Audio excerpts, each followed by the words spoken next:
Fast forward, in income or channel so how I gauge politics avenue. Podcast sources trending because making headlines. Unuya and ya Jemra EDB exum. Quick one. Young core political highways in him. I need you ma ayana will leave you comment under the comment section. Share na for friends and can be emame. Ayana waja wahiti on the bell no so na afi notification be free as way be ano. Wo na be first person on sa ebitimi aka.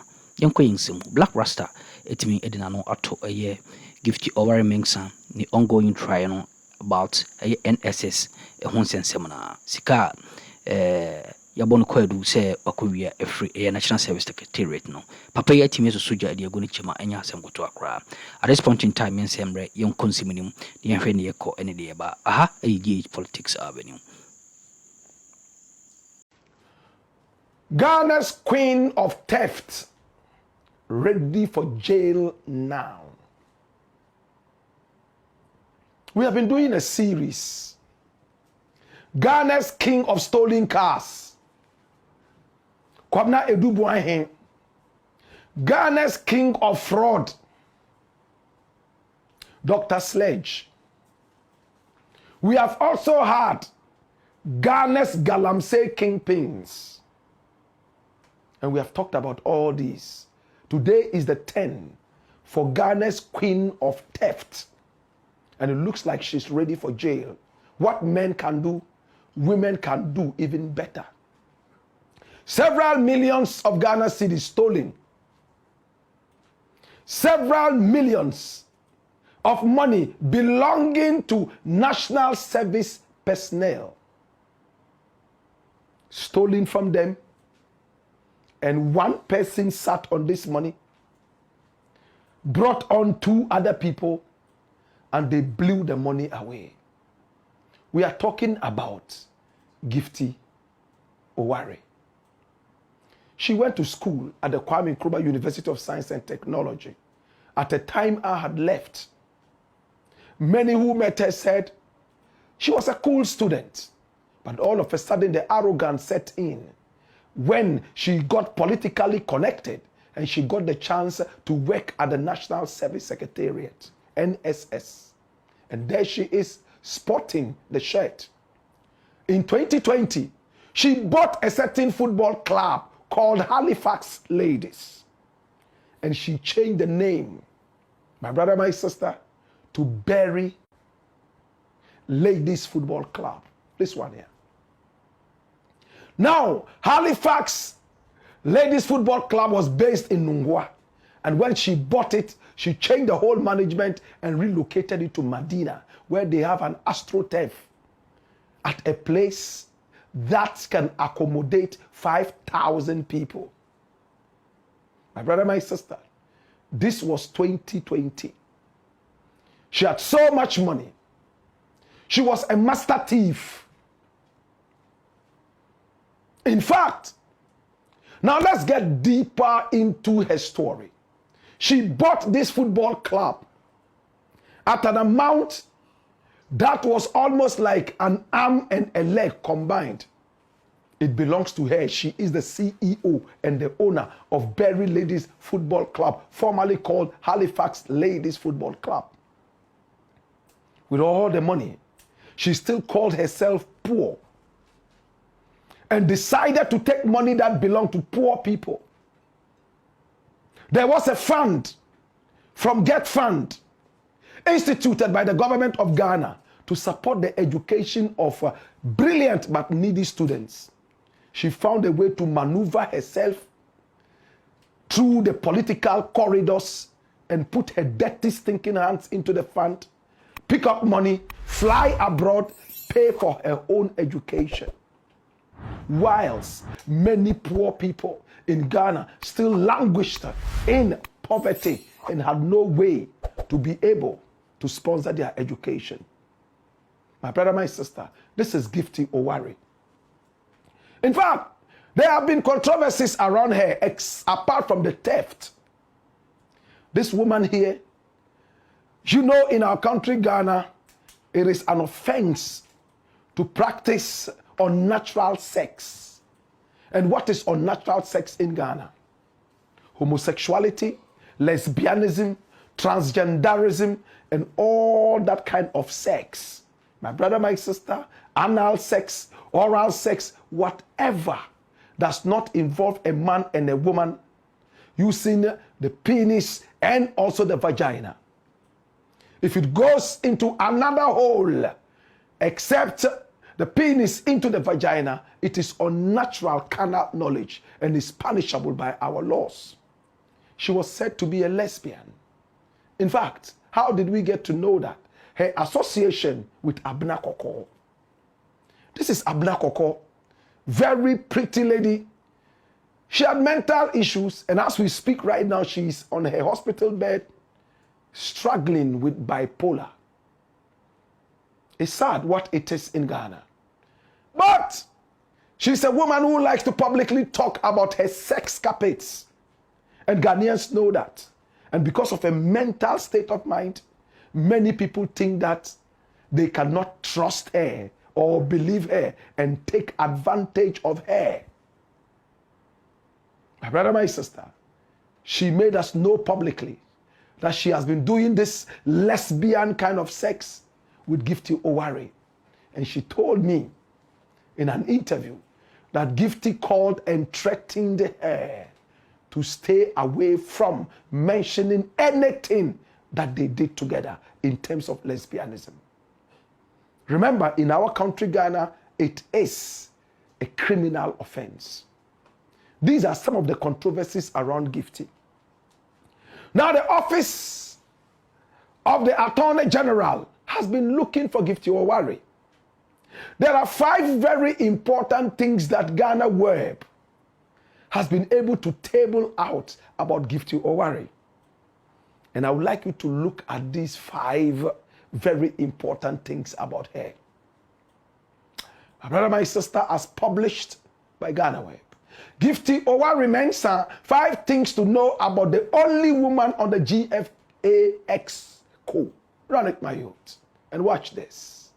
Oh gosh, this is Gifty Owari. Now, we are starting from number 5. You can go back to number 5, right?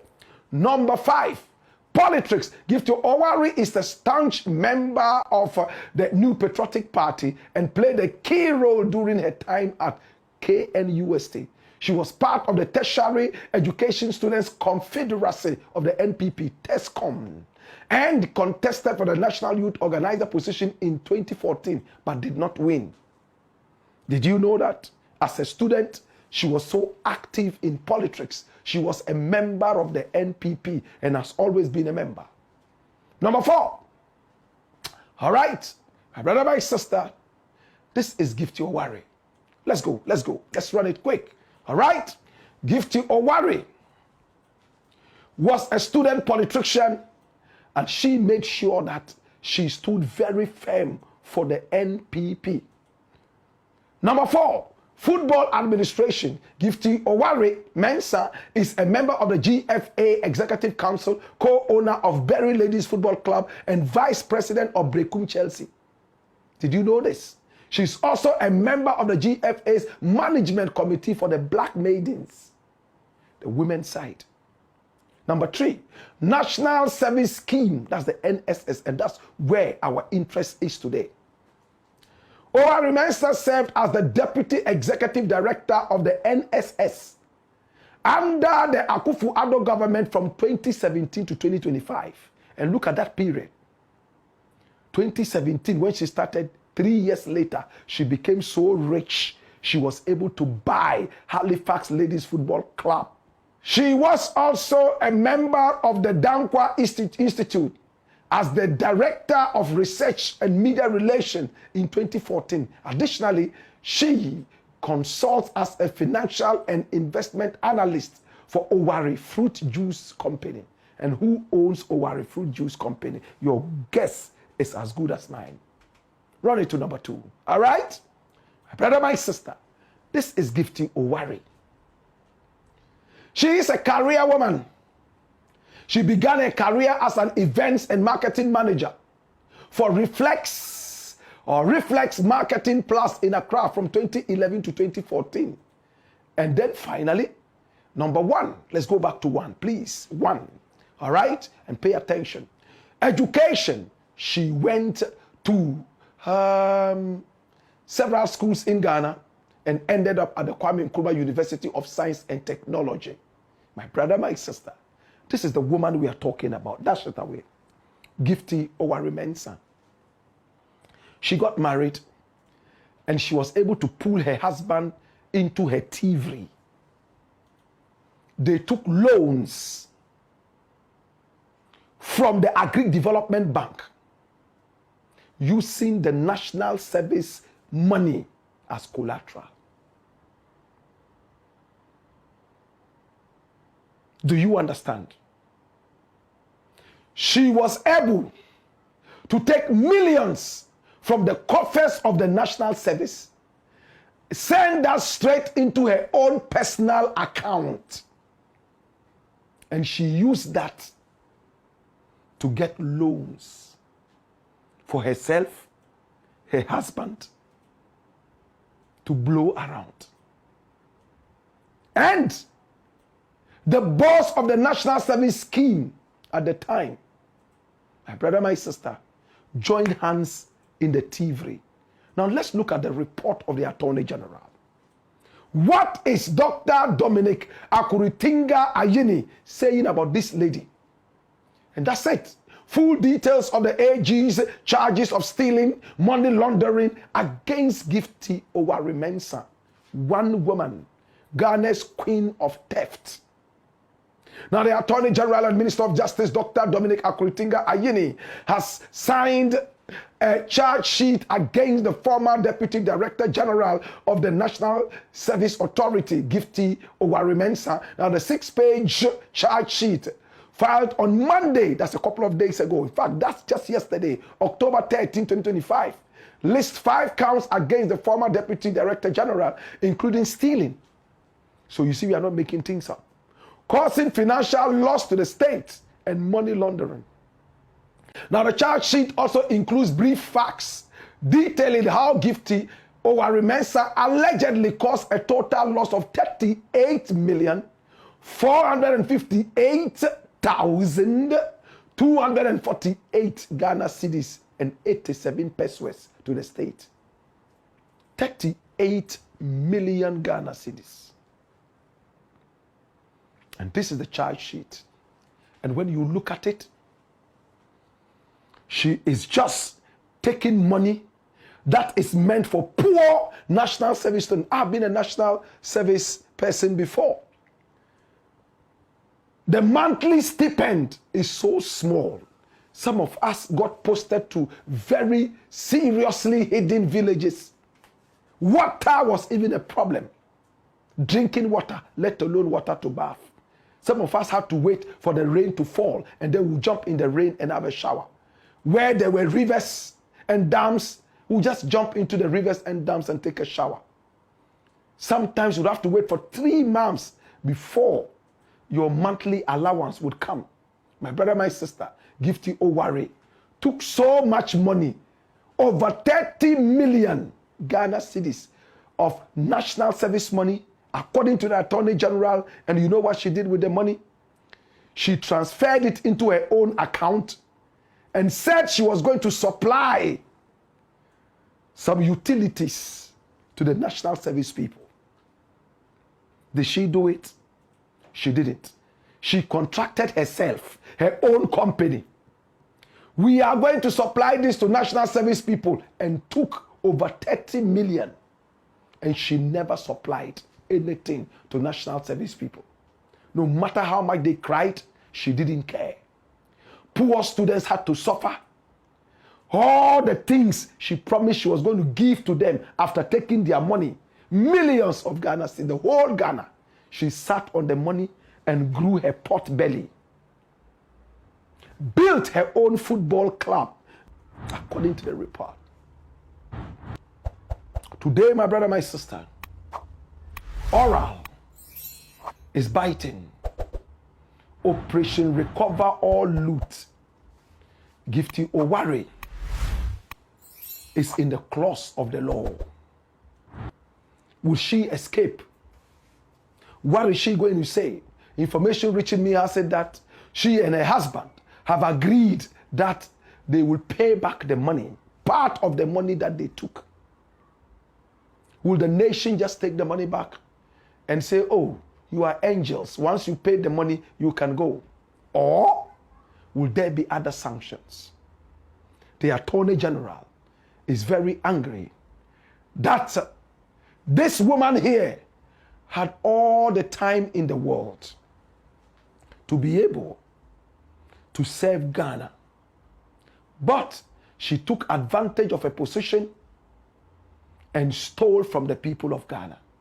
And when she realized that the alarm was about to blow, she started paying bribes to people like A+, an MP, according to the Attorney General. At the time, he was not an MP. But of course, he spoke on radio and TV as a pundit. Loud mouth. Was A+ the only person who took the money? But A+ has come out to say, yes, he took some money, but it was not bribe money. My brother, my sister, after stealing from us, they use us to cover up their bad deeds and evil actions.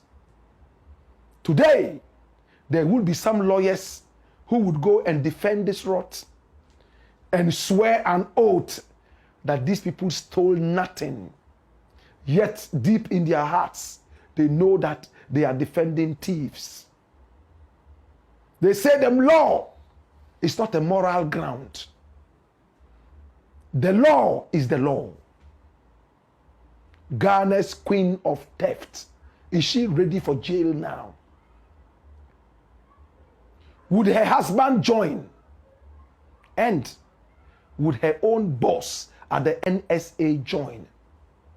It's about time Ghana stood up to fight seriously this issue of crime. So many people in political offices just see it as a conduit pipe to steal and to rob. After all, they know their party will be out of power, at least after 2 terms. And therefore, there should be something they can fall on in order to say that, yes, they actually served Ghana. Is it service to Ghana or looting of Ghana? It's the Black Pot, aka Kokoshonamo, where we speak truth to power. You think say you day wise. Bold Duncan Williams stands tall amongst all. Who is Archbishop Duncan Williams? He is a man of God. He was born on the 12th of May, 1957. 2 months after Ghana became Ghana from out of the Gold Coast. He was born the 12th of May. In fact, 2 months, 6 days. He was born into Ghana. He missed Gold Coast by just 2 months, 6 days. He would have been a Gold Coaster. This man here, my brother, my sister, hey, was born to a man called Mr. Taiwo. He is a man who has seen it all in life, from bad through worst, all the way through to success. This man is not a little man. There was a time, my brother, my sister, he drank alcohol. He smoked ntampe. According to him, he smoked a lot of ntampe and drank alcohol. In his own words, he went to bed and he had a candle standing on his table. He was so high, so euphoric, so hallucinative that he stretched his hand on top of the candle flames and he didn't feel any pain. He started to smell the scent of fresh human meat being roasted under the candle flame. he smiled and said, I don't feel no pain. It bent the whole of his fingers. It was later he was rushed to the hospital, and when the power of the drugs that he said he used went out, he realized that he had lost his fingers. Probably that was to show him as a testimony what he would become later, so he could use this to preach to the world about the life that he had led. He had gone through occultism. His father took him all the way to a certain garden, and he heard trees talking. He told us this himself. He's gone through all the controversies. In fact, he was raised by a Nigerian archbishop, Archbishop Benson Idahosa. Oh, Jesus. This was the man responsible for Dangote's wealth, we were told. It was said that there was a day he was going on a flight. We and some who team course watching on so I'm not so Jimmy or had a sense of what in the Adumbi Edumania. Unia, you best room near some consum.